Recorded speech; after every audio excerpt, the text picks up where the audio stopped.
Saudara Kaisang Pangarep, putra bungsu Presiden Jokowi, siap hadir menjadi Depok pertama. Nah, apakah ini kode untuk maju di Pilkot atau pemilihan wali kota Depok?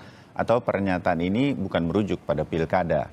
Nah, kita akan ulas bersama Wakil Ketua DPD PSI Kota Depok, Icuk Pramanaputra, juga hadir juru bicara PKS Muhammad Khalid, serta pengamat politik yang juga Direktur Eksekutif Political Review, Ujang Komarudin. Kang Ujang, selamat pagi. Mas Selamat Khalid, pagi, Mas Icuk, Bang selamat Bayu. pagi. Assalamualaikum Mas Bayu, Mas Ya, Ujang. Bang Khalid, Bang Selamat Icuk. pagi, Maju. Ya, terima kasih waktunya. Selamat pagi semua, salam sehat. Dan saya sengaja tidak mengundang Mas Kaisang, biar seru. Saya mau ke Mas Icuk dulu, Mas Icuk. Ini benar udah komunikasi dan kalau lihat videonya kita kemudian ada keraguan-raguan nih, Mas Kaisang nih majunya sebagai, kok bilangnya nggak Depok nomor 1 sih gitu kan. Layaknya dalam politik kalau menjadi wali kota atau gubernur tuh Depok 1 atau apa begitu. Tapi Depok pertama, kita jadi mikir-mikir ini gimmick-gimmick, jangan-jangan produk nih ada sesuatu. Dan pintarnya putra-putranya Pak Jokowi kan di sini, terutama Kaisang yang banyak bergerak di UMKM. Mas Icuk, ini serius atau enggak mau ke Pilkot, Mas Kaisang? Sebetulnya nanti kan tadi sudah dinyatakan juga bagaimana teman-teman mencerna ini sebagai bentuk pernyataan politik atau pernyataan bisnisnya gitu kan. Nanti kan tergantung pencernaan masing-masing, nggak semuanya kuat, nggak semuanya siap kan gitu. Yeah. Kalau kami secara politik dari awal dan juga Mas Kaisang sendiri sudah mengakui bahwa baliho-baliho yang bertebaran saat ini ya memang dari fotonya disuplai oleh beliau gitu sih. Nanti dicerna lagi masing-masing. Saya rasa ini gerakan cukup serius. Oke, artinya gini loh, saya tuh kepengennya kan, ini kalau PSI, masih Icuk lagi yang ngomong, udah bikin juga sang menang ya kan, relawan untuk Kaisang menang di Depok. Saya pikir ini cukup serius begitu, jangan nanti PSI-nya sama kita nih, kena prank juga atau bagaimana gitu, Mas Icuk? Kalau kena prank sekalipun ini adalah gerakan perubahan ya Mas. Jadinya kemarin bahkan kepikiran di awal sekali apa mau pasang Che Guevara nih. Karena kebutuhan karena kebutuhan kami sebagai anak muda Kota Depok ini memimpikan sekali, mendambakan sekali perubahan. Nah, ini yang kemarin yang kami bahas, akhirnya di ujungnya muncul nama Kaisang ini. Sebetulnya sudah sampai di posisi ini harus betul-betul gerakan perubahan dan dilakukan secara bersama-sama. Siapa tokohnya ya sampai di ujung di akhir bahwa Kaisang Pangarep mungkin menjadi salah satu harapan kami gitu, Mas. Oh, jadi ini proposal nih dari PSI untuk Kaisang. Bukannya Kaisang yang menyatakan oke saya siap maju, belum? Ya sampai saat ini Mas Kaisang terus berkomunikasi dan terus menggalang dukungan politik baik dari partai maupun juga relawan-relawan yang sudah sekarang terbentuk. Makin lama makin banyak. Ini juga mungkin kayaknya tidak bisa kami sampai kita kebingungan nih berapa banyak relawan nih, kok ada grup lagi, saya diundang lagi. Oh, gitu iya. ya. Mudah-mudahan ini menjadi satu gerakan perubahan untuk Kota Depok. Gitu sih, Mas. Oh, begitu. Oke, mulai terbayang lah saya berkaitan dengan nanti Mas Icuk boleh perjelas lagi ya. Saya ke Mas Khalid dulu. Mas Khalid, kalau bicara Kota Depok nggak mungkin kita nggak kemudian ngundang PKS gitu kan. Karena sejak 2005 ya, Pak Nur Mahmudi Ismail kemudian memimpin Depok, nggak terkalahkan nih PKS begitu. Maka kemudian kalau ada nama baru di luar PKS, ini tentu apa ya namanya, ini lawan dari PKS, dan PKS selama ini mampu menang terus di Depok. Nah, ini munculnya nama-nama lepas dari serius atau tidak serius kita belakangin dulu, tetapi kemungkinan 2024 nih kayaknya bakal ada nama baru yang mungkin saja membuat PKS harus bekerja keras, agak ekstra keras. Mungkin kan itu terjadi. Nggak apa-apa mengenai hal ini, Mas Khalid? Bagi kami, lawan dalam pemilu, dalam pilkada, dalam pilpres, itu adalah teman dalam berdemokrasi. Yeah. Jadi, ya, lawan, ya, kompetitor, dan sebagainya itu sangat bagus buat demokrasi. Sehingga demokrasi justru semakin banyak pilihan, semakin baik. Jadi kita menginginkan demokrasi itu sehat, fair, ya, dan insya Allah PKS akan siap berkompetisi ya dengan apa yang diusulkan oleh teman-teman tadi. Kita sudah fokus ya dengan janji-janji politik kami. Jadi buat PKS, apakah putra presiden atau bukan putra presiden hadir di kota Depok, itu bukan hal yang menjadi concern utama, tapi bagi PKS saat ini adalah bagaimana kepercayaan dari warga Depok itu tertunaikan dengan baik. Ya, kami ingin selalu mendengar aspirasi, perbaikan, masukan dari warga Depok. Tentu capaian-capaian selama 4 periode itu bukan hal yang mudah untuk kita raih dan kita rawat. Itu adalah kepercayaan yang sangat besar dari warga Kota Depok. Alhamdulillah kami juga mencapai target-target yang sudah kita tetapkan. Ya, Kota Depok menjadi 5 terbaik di kota Indonesia dalam pencapaian pengentasan kemiskinan. Di Jawa Barat, capaian indeks pembangunan manusia terbaik, salah satu yang terbaik, kemudian penciptaan lapangan kerja, pengentasan pengangguran juga luar biasa, impresif. Dan bagaimana pengentasan masalah stunting kita juga sangat impresif pencapaiannya. Jadi tentu mesti ada beberapa pekerjaan rumah yang ada, tapi capaian-capaian yang sangat impresif, prestasi yang luar biasa di bidang ekonomi, kesejahteraan sosial, pengentasan kemiskinan, itu tidak terbantahkan. Dan itu bisa dicek dalam data dari BPS, ya, pemerintah yang dikeluarkan secara rutin oleh pemerintah. Jadi sekali lagi Mas Bayu, Mas Icu, Kang Ujang, bagi PKS sekarang adalah fokus bagaimana menuntaskan agenda-agenda kerja sehingga aspirasi, kehendak, ekspektasi warga Depok itu terpenuhi. Masalah Mas Kaisang maju atau tidak maju, kita welcome saja. Siapapun yang akan maju, kita bersaing dengan fair, dengan sehat. Jangan sampai pemilu nanti pilkada lawan kota kosong, ya. Jangan sampai seperti itu. Ya. Demi anak presiden jadi kota kosong kan tidak bagus dan seperti itu. Jadi kita ingin menjadikan demokrasi betul-betul sehat, asyik, seperti anak-anak muda ya, bertarung gagasan, bertarung kebijakan, itu akan seru sekali. Kita akan nantikan hal tersebut. Jadi PKS juga akan majuin anak muda juga nih, Mas Holid mungkin namanya? Ya, kita sudah menjaring beberapa ya, Kota Depok sudah melakukan penjaringan hal tersebut ya. Kita ada namanya pemilu internal raya, jadi PEMIRA. Jadi ada demokrasi di PKS. Ada beberapa kandidat yang sudah muncul dan anggota PKS memiliki hak untuk memberikan vote. Jadi di PKS itu ada pemilihan dulu, ada vote dulu. Jadi ada pemilihan raya, di situ nanti anggota-anggota PKS akan memilih siapakah yang akan menjadi calon wali kota Depok.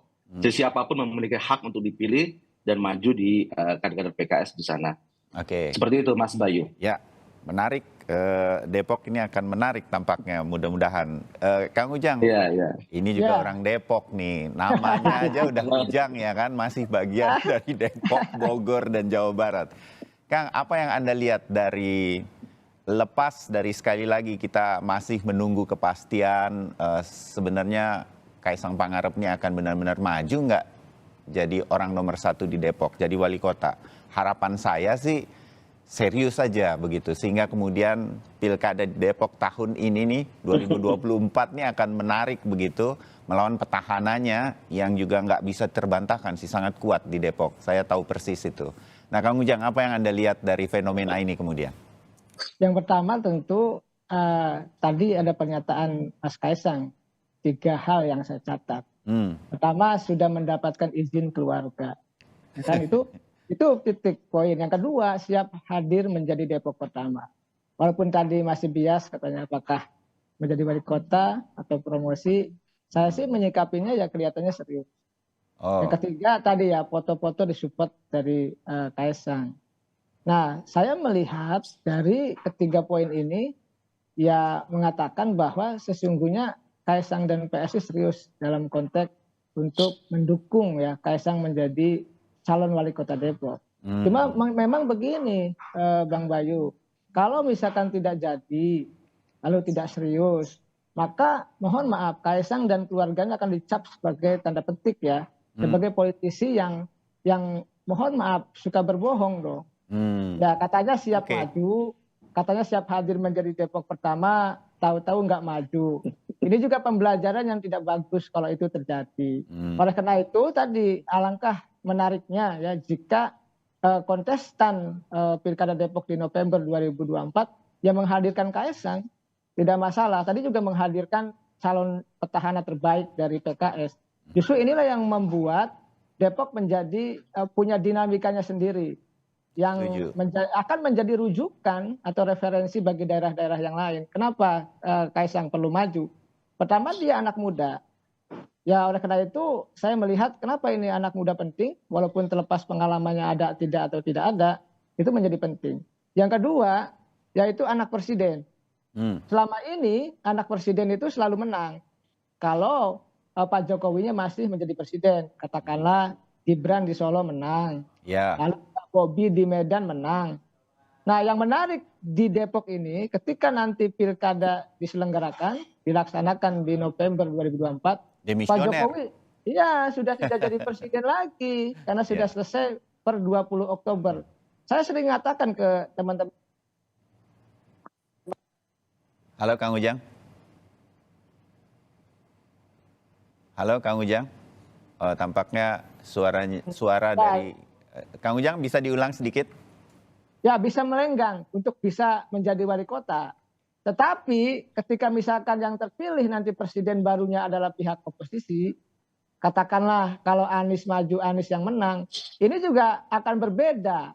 Kaesang juga akan melawan calon PKS yang kuat. Karena ketika misalkan pihak oposisi yang menang, ketika Anies yang menang, katakanlah seperti itu, maka PKS pun akan semakin kuat.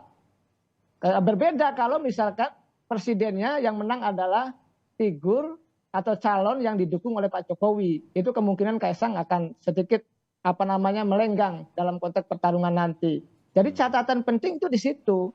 Karena kita itu berpolitik tidak hanya melihat di depan layar, tapi di belakang layar itu yang paling penting. Di depan layar kan ya bagaimana ada baliho, ada foto-foto, berpromosi, berkampanye gitu ya. Tapi di belakang layar kan terkait dengan persoalan tadi ya keterlibatan aktor-aktor di belakang layar yang penentu politik juga. Tadi siapa presiden yang menang nanti itu menjadi penentu siapa sebenarnya wali kota Depok. Apakah presidennya yang didukung oleh Pak Jokowi ataukah memang oposisi? Ini juga akan menentukan nanti ya perjalanan dari Kaesang untuk bisa menjadi wali kota Depok atau tidak. Ya, oke. Kang Ujang sedikit saja mengenai mampu bertahan lamanya menjadi petahana yang selama ini kuat PKS di Depok. Anda punya catatan mumpung ada Mas Solid. Dengan munculnya nama-nama baru, kemungkinan besar, ini udah ditantang sama Kang Ujang nih. Mas Kaesang selamat pagi. Anda nggak boleh bohong-bohongin orang lagi. Ini nggak boleh jadi gimmick-gimmick. Udah tanggung ya kan. Mas Icuk proposalnya udah jadi ini masalahnya. Oke, jadi untuk PKS sendiri apakah ini nggak bisa dianggap enteng munculnya nama-nama baru yang mungkin saja kuat koneksinya dengan presiden nanti yang terpilih? Kang Ujang. Ya, catatan saya seperti itu ya. Kaesang itu mohon maaf, kalau kita lihat sisi politiknya belum berpengalaman. Ya. Tetapi karena tadi anak presiden itu menjadi kuat. Nah, makanya saya ketika menganalisa Gibran, Bobi itu sangat jelas, sangat clear. Sebenarnya kalau anak presiden yang menang lah, tidak akan terbantahkan itu, faktanya memang menang. Nah, dalam konteks PKS saya melihat ini tantangan bagi PKS yang serius. Karena tadi PSI mungkin dengan partai-partai lain, saya melihat tadi malam juga Sekjen Gerindra ya Pak Ahmad Muzani juga statement di media gitu bahwa kalau Kaesang maju juga kami siap membantu mendukung. Artinya ada partai juga yang mendukung. Terus Pak Nusirwan juga mengatakan ya kalau memang serius ya kemungkinan PDIP juga sebagai partai keluarganya Pak Jokowi juga akan mendukung. Artinya memang banyak yang mendukung karena kalau didukung hanya oleh PKS mohon maaf tidak cukup karena PKS hanya mendapatkan 1 kursi di Kota Depok. Jadi memang PSI mohon maaf PSI hanya 1 kursi. Jadi butuh 9 kursi lagi untuk bisa menggenapkan sebagai calon wali Kota Depok untuk mengusung Kaesang. Nah, catatan saya ketika PKS itu sangat kuat, maka ya pertarungan yang sebanding adalah menghadirkan calon yang kuat pula. Nah, inilah Kaesang ini dianggap sebagai calon yang kuat karena dianggap sebagai anaknya presiden ataupun tadi punya kekuatan di luar dari pribadi Kaisang itu sendiri. Seperti itu, Mas Bayu. Oke, Mas Solid, berarti ini kalau jadi nih, kalau kan kita agak berandai-andai pagi hari ini, mohon maaf begitu, harus punya persiapan yang matang juga ini PKS. Sudah siap? Ya tentu ya. Semuanya harus siap, dan PKS ini kan wali kota dan wakil wali kotanya adalah kader dan anggota kita, sehingga tugas yang paling penting buat kader PKS adalah bagaimana menuntaskan kinerjanya itu harus impresif dan bisa memenuhi ekspektasi warga.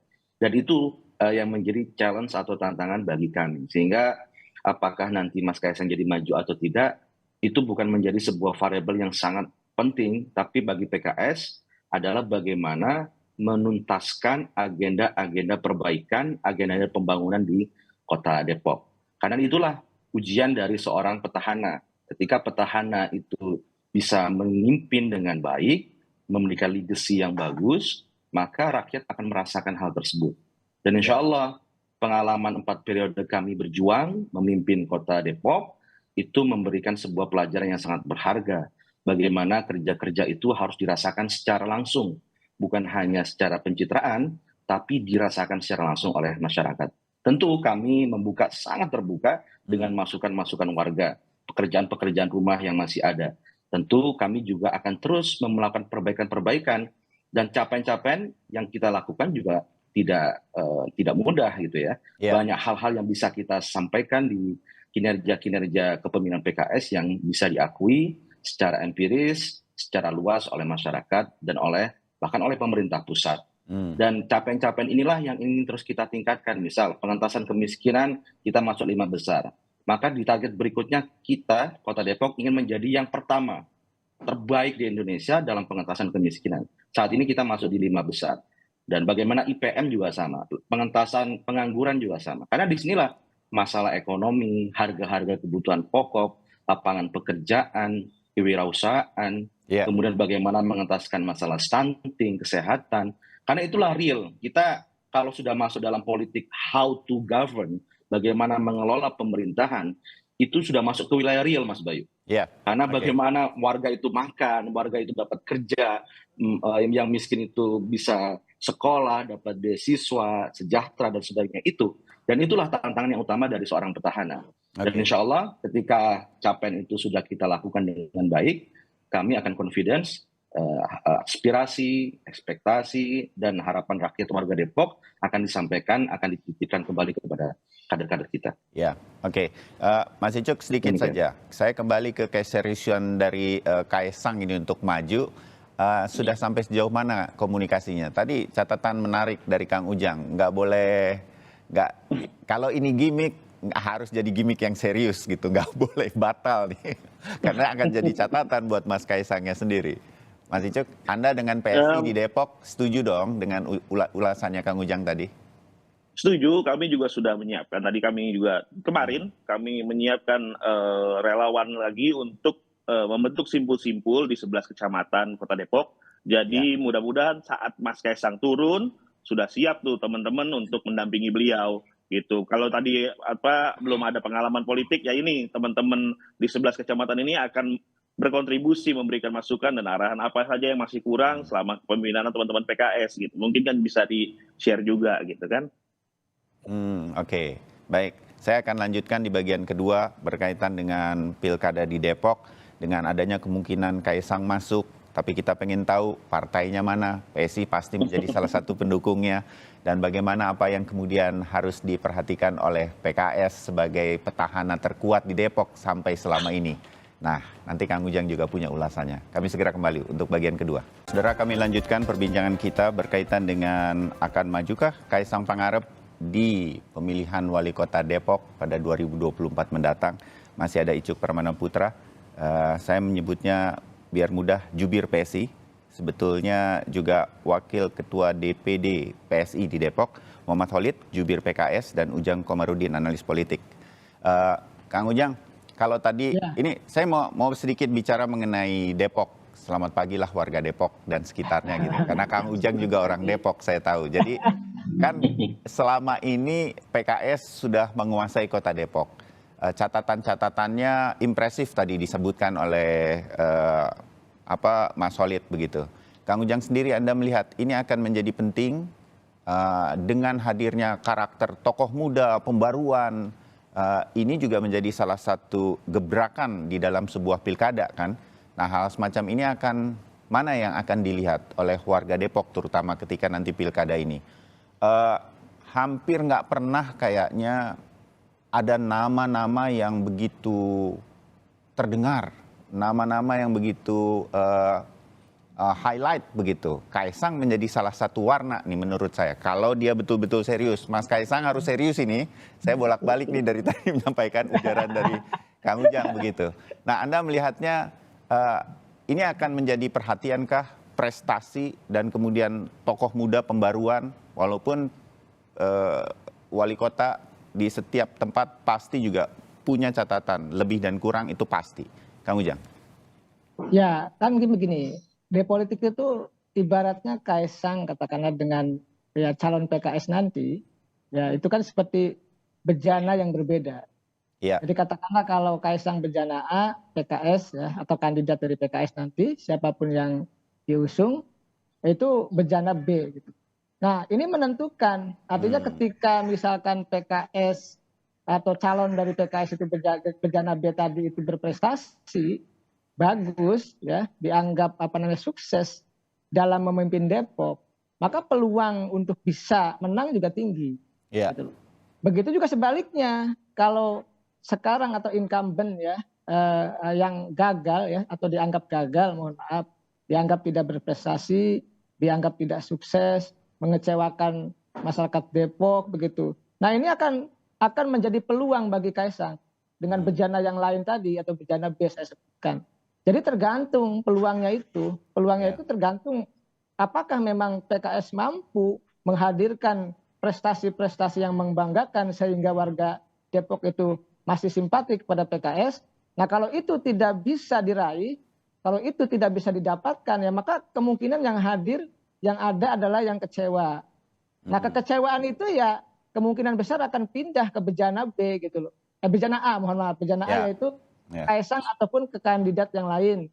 Nah, oleh karena itu ya pilihannya tadi sudah disampaikan oleh Bang Holid ya mesti impresif, mesti katakanlah kalau saya bahasanya mesti sukses, mesti berprestasi, ya mesti unggul. Kan ada pembanding sukses atau tidaknya ya kepemimpinan PKS di Depok ini kan harus ada pembanding juga. Misalkan dibandingkan dengan wali kota yang lain apakah bagus atau tidak, dengan daerah lain berprestasi atau tidak. Nah ini catatan penting yang harus dilakukan oleh PKS kalau memang ingin tetap bertahan, kalau memang masih ingin tetap unggul. Tetapi kalau banyak mengecewakan, masyarakat Depok misalkan banyak susahnya misal gitu ya Bang Holid, ya itu ya suka tidak suka, senang tidak senang akan berbalik arah, akan mencari figur lain yang bisa dianggap memperjuangkan aspirasi masyarakat Depok. Catatan saya sederhana seperti itu Bang Bayu. Ya, oke. Mas Icuk, Anda melihat sosok Kaisang yang akan terus didekati oleh PSI ini akan mampu membuat warga di Depok untuk beralih dari catatan prestasi yang sudah dibuat oleh PKS selama sekian tahun? Sebenarnya begini Mas, aku juga mau mensoroti terkait tadi capaian-capaian ekonomi yang didapat oleh warga Depok, bukan oleh wali kota Depok sebenarnya. Jadi wali kota Depok, kita lihat variabelnya nanti, karena itu harus dibuktikan juga secara ilmiah. Apakah variabel kinerja wali kota Depok mempengaruhi pendapatan warga kota Depok secara ekonomi. Saya rasa kita tahu semua ya, Depok itu kota satelit pendukung kota Jakarta. Dan sebagian besar warga kota Depok bergantung sama Jakarta. Jadi kalau misalnya tadi disebut kemajuan ekonomi yang didapat oleh warga Depok, saya rasa tidak program-program dari wali kota saya rasa nggak ada yang menyentuh ke situ ya.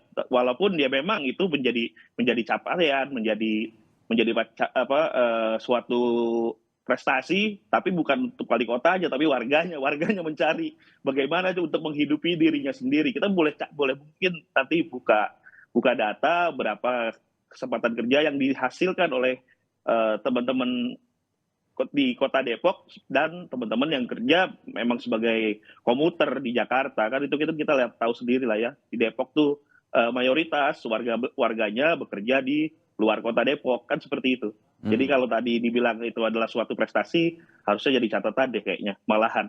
Dan kalau misalnya kita lihat juga pembangunan yang sebagian besar dibangun di kota Depok, jalan tol yang saat ini ada itu jalan tol yang merupakan strategi nasional. Terus kemarin juga ada pembangunan jalan Dewi Sartika, itu adalah idenya provinsi. Dan itu jadinya catatan kami juga, itu kenapa pembangunan kota Depok justru diambil oleh pemerintah di tingkat di atasnya gitu. Jadinya berarti kalau jadi dari perlu kami ada tokoh seorang wali kota yang lebih punya bagus inisiatif. Atau biarkan saja warga Depok udah bisa jalan sendiri sebetulnya.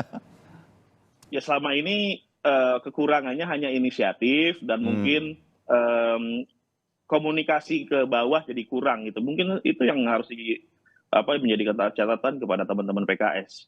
Gitu sih Mas mungkin. Oke. Mas Saya Ali. respon ya. Iya, silakan. Jadi ini pernyataan yang absurd dari Mas Icu ya. Jadi nggak apa-apa. Ini debat-debat pilkadanya udah saya kasih sedikit-sedikit lah ya biar makin kalau seru. logiknya seperti itu tidak tepat karena itu akan menjadi sesat pikir. Karena kalau begitu kita tidak bisa melakukan indikasi atau membuat measurement atau pengukuran dari kinerja kepala daerah. Dan itulah yang harus kita lakukan. Kalau berpikir seperti Mas Icu diterapkan ke semuanya, maka kinerja semuanya itu akan diatribusikan ke siapa gitu. Di sini ada leadership ini memiliki namanya span of control atau pengawasan dari level provinsi, pusat dan kota. Jadi itulah yang harus kita lihat secara objektif. Jadi saya lihat, saya mengakui bahwa ada beberapa catatan, tapi capaian prestasi juga harus diakui. Seperti misalnya pengentasan kemiskinan. Ini saya akan sorot satu indikator saja. Kalau kita survei, apa sih yang paling penting bagi warga? Itu top of mind, itu adalah masalah ekonomi. Once ketika seorang kepala daerah atau pemimpin itu bisa menciptakan pengentasan kemiskinan, maka dia bisa menyelesaikan hampir separuh dari permasalahan dari warganya. Karena top of mind permasalahan di seluruh survei mengatakan itu adalah masalah ekonomi. Nah, Depok ini memiliki banyak program di situ. Salah satunya adalah Kartu Depok Sejahtera. Itu adalah salah satu yang menjadi program pengentasan kemiskinan. Saya pernah ikut juga sebuah konferensi Bank Dunia. Depok itu salah satu program pengentasan kemiskinannya itu menjadi best practices yang ditawarkan menjadi contoh di pertemuan di konferensi tersebut. Salah satunya adalah masalah santunan kematian. Itu adalah one of the best program yang inovatif dan menjadi benchmark di sana. Kemudian bagaimana kita melihat pengentasan pengangguran. Ada program wirausaha baru, ada 5.000 program wirausaha baru dan 1.000 perempuan pengusaha. Dan ini adalah program inovatif, kreatif yang baru diterapkan ketika kepemimpinan PKS ini berjalan. Jadi ada dorongan-dorongan program di sini. Kalau disebut autopilot, ya, data-data pertumbuhan ekonomi, pengentasan kemiskinan, ini bisa rusak nih indikator-indikator ini. Kepala daerah dibilang autopilot semua gitu kan, bukan hanya Depok gitu kan. Dan ini tidak seperti itu cara menilainya. Jadi ada indikasi-indikasi yang bisa kita lihat, kita ukur, dan kita bahas secara objektif. Wah ini karena warganya. Kalau begitu ngapain ada pemimpin kalau begitu? Bagaimana kita menilai seorang pemimpin, leadership seorang pemimpin? Ya dari kinerja-kinerja yang bisa diukur. Ini disebut dengan technocratic leadership, kepemimpinan yang bisa diukur secara ilmiah dan rasional. Ada juga kepemimpinan yang diukur secara emosional. Dan ini mungkin bisa kita perdebatkan karena subjektivitas, rasa, atau secara psikologis itu seperti apa. Nah, masalah stunting misalnya. Stunting Depok itu melampaui dari target nasional. Nasional itu targetnya 14%. Depok bisa menurunkan 12,6%. Ini luar biasa loh. Stunting ini, balita yang gagal tumbuh, ini bahaya untuk generasi masa depan. Dan Depok menjadi salah satu kota yang mendapat predikat kota layak anak 5 kali berturut-turut loh. Dan ini mencapai pengentasan untuk stunting itu impresif angkanya, di angka 12,6%, melampaui dari target nasional.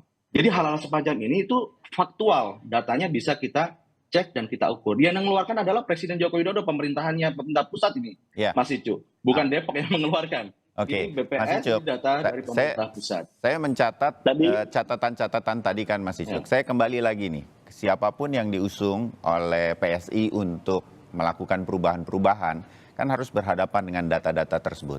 Mas Kaisang kek atau siapa kek yang nanti akan diusung oleh PSI, mungkin bersama partai politik yang lain. Kesiapan untuk menghadapi ini semua, catatan tersebut kan nggak bisa hilang juga dan mungkin harus dihadapi. Nah, kesiapan ini sudah disiapkan bagi seorang Kaisang atau siapapun nanti yang maju untuk menantang PKS di Depok. Mas Icuk? Betul tadi selalu akan dibentrokan ke data-data yang dimiliki oleh pemerintah, yang diterbitkan oleh pemerintah pusat. Seperti tadi yang saya bilang bahwa variabel-variabel itu tuh banyak variabel yang menentukan juga. Apakah, kan pertanyaannya ini bukan asumsi saya bertanya, apakah menurut warga Depok, teman-teman yang di PKS, apakah variabel kinerja Bapak Wali Kota mempengaruhi sangat gitu, besar mempengaruhi atas capaian-capaian tersebut, atau jangan gitu kan, bisa jadi salah, bisa jadi benar, jangan-jangan kinerja ini ya ternyata kinerja bareng-bareng gitu, nggak hanya kinerja wali kotanya saja begitu. Dalam artian tidak mengecilkan juga bahwa ada kinerja dari Bapak Wali Kota, jelas dong. Ada tugasnya, kalau nggak ada kan ngapain kita angkat dia jadi wali kota toh? Kan kalau saat ini ada capaian, ya harusnya ada capaian karena memang tugas beliau untuk menentaskan kemiskinan tadi yang disebutkan, ya memang tugas beliau. Tapi kami di sini menawarkan alternatif pembaruan. Jika merasa masyarakat Kota Depok membutuhkan perubahan itu, ya nanti kita tunggu saja di Pilkada di 2024. Gitu, Mas. Oke, saya ke Kang Ujang. Mungkin bagian-bagian akhir ya, Kang Ujang, Mas Walid dan juga Mas Icuk. Menarik untuk menunggu siapa yang akan berani menantang petahana di PKS di Depok, ya kan Kang Ujang? Kalaupun itu Kaisang, dia harus sangat siap melawan data-data yang sudah disiapkan oleh PKS sebagai petahana selama sekian lama. Apalagi catatan Kang Ujang, dan juga siapa partai politik yang nanti harus secara resmi, ini kita belum dengar nih, dari PSI pun belum resmi, PDI Perjuangan juga masih, ya kalau perlu daftar dulu katanya, jadi belum tahu kita nih, Mas Kaisang maju dari partai apa, catatan Kang Ujang? Ya, PDIP sudah mengkonfirmasi nantilah katanya setelah pelaksanaan Pilpres dan Pileg gitu kan, karena pilkadanya kan di November katanya. Dan di PDIP kan sudah ada aturan, satu keluarga tidak boleh beda partai. Iya. Dan itu pasti akan dipecat, sama seperti kejadian di Maluku gitu kan. Betul. Ya, suami dengan istrinya berbeda maka dipecatlah di PDIP. Nah, oleh karena itu suatu kasus yang nyata, ya makanya kita tunggu nanti komposisi atau dukungan itu muncul dari mana. Saya sih melihat ya kemungkinan kalau Pak Jokowinya, bukan kemungkinan, memang Pak Jokowi kader PDIP, lalu Gibran juga kader PDIP, kelihatannya dorongan arah dukungan itu ya bisa disematkan kepada PDIP. Karena kalau kita berkaca pada pemilu kemarin 2019, komposisi PDIP adalah 10 kursi. Sudah bisa mengusung sendiri Kaisang. Sedangkan kalau kita mengusulkan dari PSI hanya 1 kursi. Butuh 9 kursi yang lain. Oleh karena itu Gerindra sudah mengatakan kalau Mas Kaisang mau maju katanya ya dengan senang dan gembira akan mendukung. Cuma catatan saya Gerindra ini kan tergantung.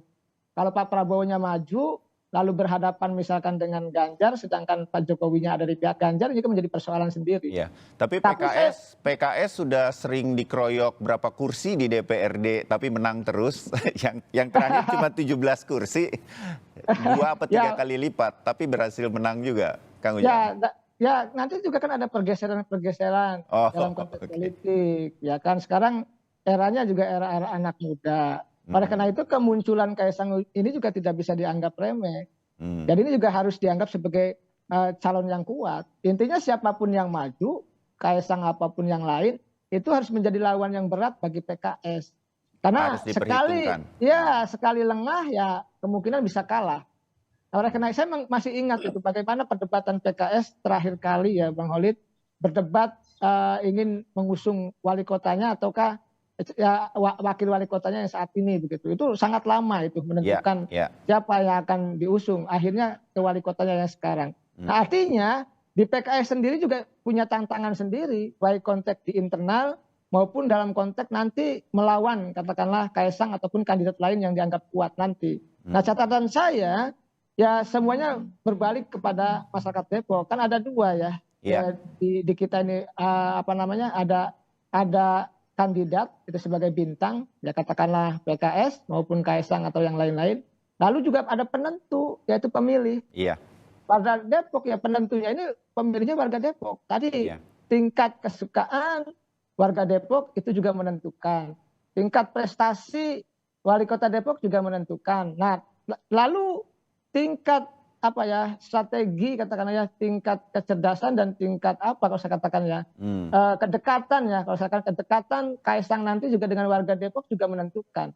Bukan hanya dekat bahkan ya harus menunjukkan kehebatan Kaisang juga menentukan. Oleh karena itu soal nanti apakah kalkulasi partainya yang mendukung siapa ya memang saat ini masih belum jelas. Tapi saya melihatnya kalau konstruksi aturan di PTIP kemungkinan akan didukung oleh PDIP, baru PSI akan membantu mendukung itu. Karena kemarin PDIP marah sekali ketika misalkan mohon maaf PSI mengatakan ya PSI yang pertama mendukung itu nggak bisa. Karena kami keluarga Pak Jokowi dan kami kursi kami lebih banyak begitu. Iya.